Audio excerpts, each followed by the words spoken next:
तो परमात्मा ने हमें यही बताया कि जो भी कुछ आपको मिल रहा है ये आपके पूर्व संस्कारों का परिणाम है, और वही मिलेगा चाहे कितना ही यत्न कर लो, कितना ही कुछ कर लो, उससे ज्यादा आपको नहीं मिल पाएगा। हाँ, परमात्मा कबीर परमेश्वर की शरण में आने के उपरांत आप जी को आपके भाग्य से अतिरिक्त सुख तो मिल सकता है और दुख आपका निवारण हो जाएगा। उसके बाद की बातें हैं जब हम परमात्मा को पहचान कर उसकी शरण ग्रहण कर लेंगे।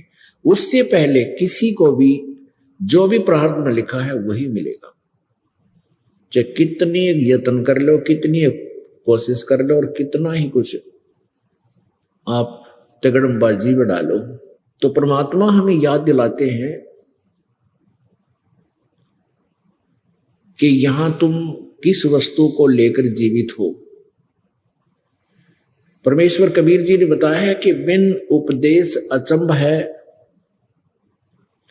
बिन उपदेश अचंभ है, ये क्यों जीवित हैं प्राण, और भक्ति बिना का ठोड़ है, ये नर नाही पाषाण। ओए होए,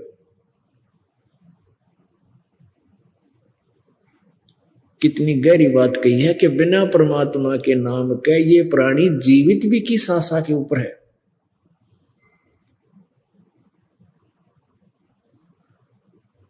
और भक्ति बिना का ठोर है, ये नर नहीं पत्थर है, ये जो भगवान के निकट नहीं आ रहे। अगम निगम को खोज ले और बुद्धि विवेक विचारे, उदय अस्त का राज मिले है तो बिन नाम बेगारे। ओए होए,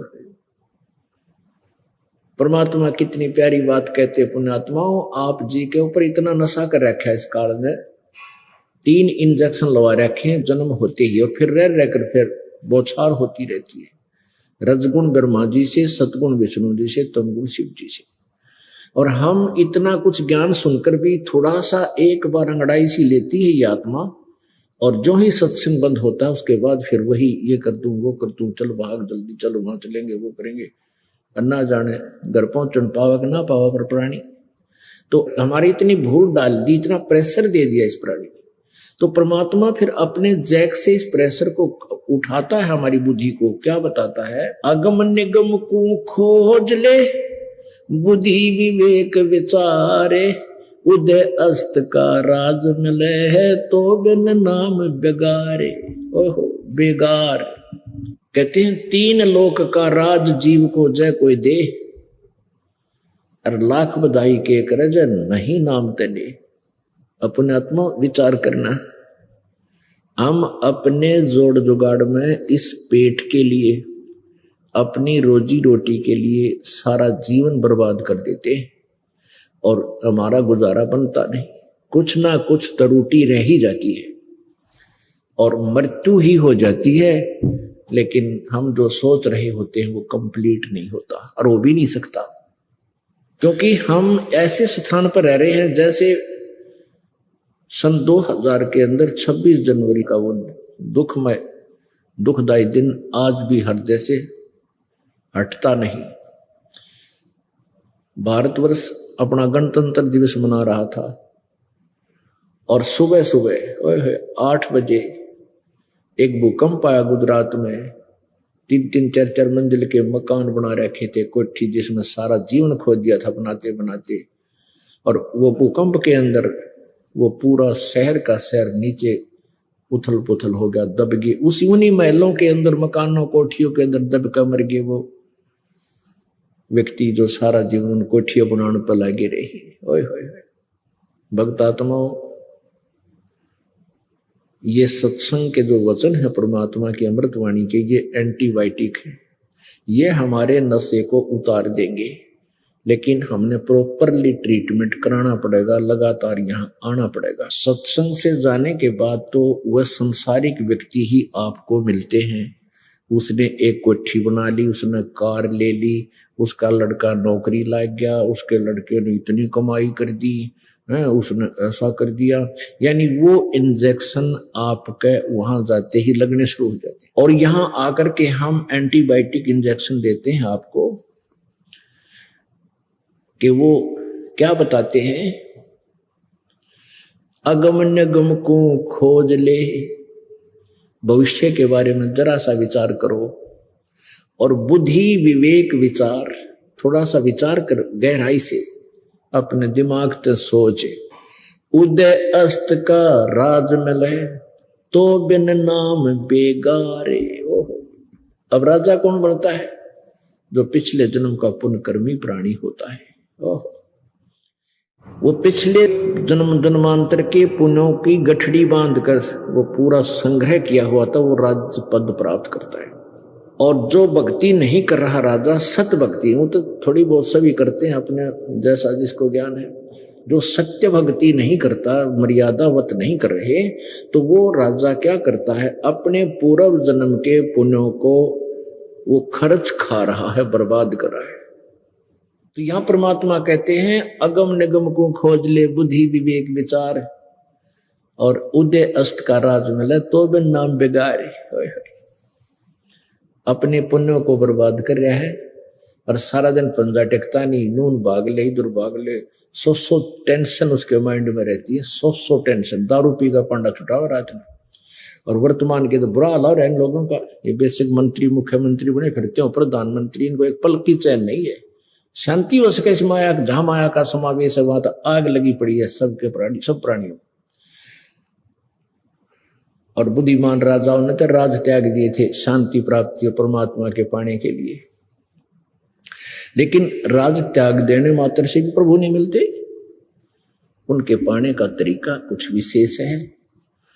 उसको हम अपने कर्तव्य कर्म करते हुए भी, अपने जो कर्म योगी होकर भी हम परमात्मा प्राप्ति कर सकते हैं। अब क्या बताना चाहते हैं प्रभु? तीन लोक का राज जीव को जय कोई देवे, तीन लोक का राज जीव को जय कोई दे, और लाख बधाई के कर जय नहीं नाम देने। यदि कोई राज्य प्राप्त करता है अपने पुण्य से, और यदि उसके पास भक्ति मार्ग नहीं है, कहते हैं जो व्यर्थ है उसका जीवन। तो पुण्यात्माओं, आप बहुत ही पुण्यकर्मी प्राणी हो जो सत्संग में पहुंच गए। ये परमात्मा कबीर जी की रजा है और उन पुण्यात्माओं पर होती है जो उसके अति प्रिय होते हैं। सकल पदार्थ हैं जग माही, पर भाग बिना नर पावे नाही।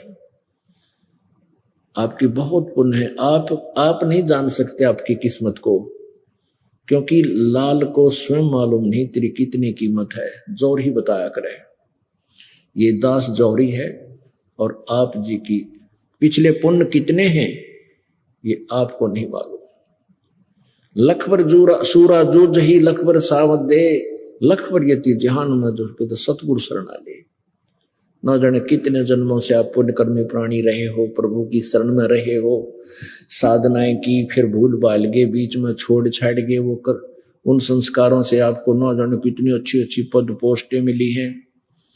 इंद्र कुबेर ईश की पदवी, ब्रह्मा वन ब्रह्मराया, विष्णुनाथ के लोक को जाकर फिर भी उल्टा आया। होय होय। यानी इतनी अच्छी पुण्यकर्मी प्राणी भी आप रहे हो, ब्रह्मा विष्णु महेश की पदवी भी आपने प्राप्त की है। ओहो, और आज फिर घसियारे हो गए हम, आज फिर एक एक पैसे को तरस रहे हैं, क्योंकि हम यहाँ पुण्य करते हैं, भक्ति करते हैं, स्वर्ग में बर्बाद कर देते हैं, राजा बन जाते हैं और देवता बन जाते हैं, और अपने पुण्यों को बर्बाद करके फिर भिखारी बन जाते हैं।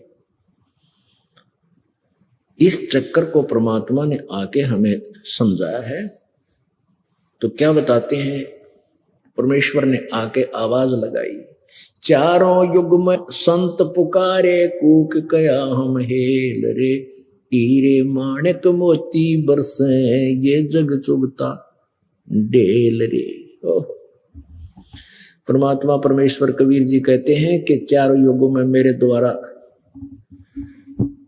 दिए गए ज्ञान को मेरी प्यारी आत्मा, उन श्रेष्ठ आत्माओं संतों ने भी आवाज लगाई, रुक के मारे, हेले दिए, और मैंने भी आवाज लगा लगा के जगह जगह खड़ा होकर के ऊंची आवाज में गा गा के तुम्हें ये ज्ञान दिया, लेकिन हमें ना पहचान कर तुम इस शास्त्र साधना रूपी डले ढो रहे हो, जिससे तुम्हारे साथ कितना कष्ट हुआ, कितना दुख हुआ।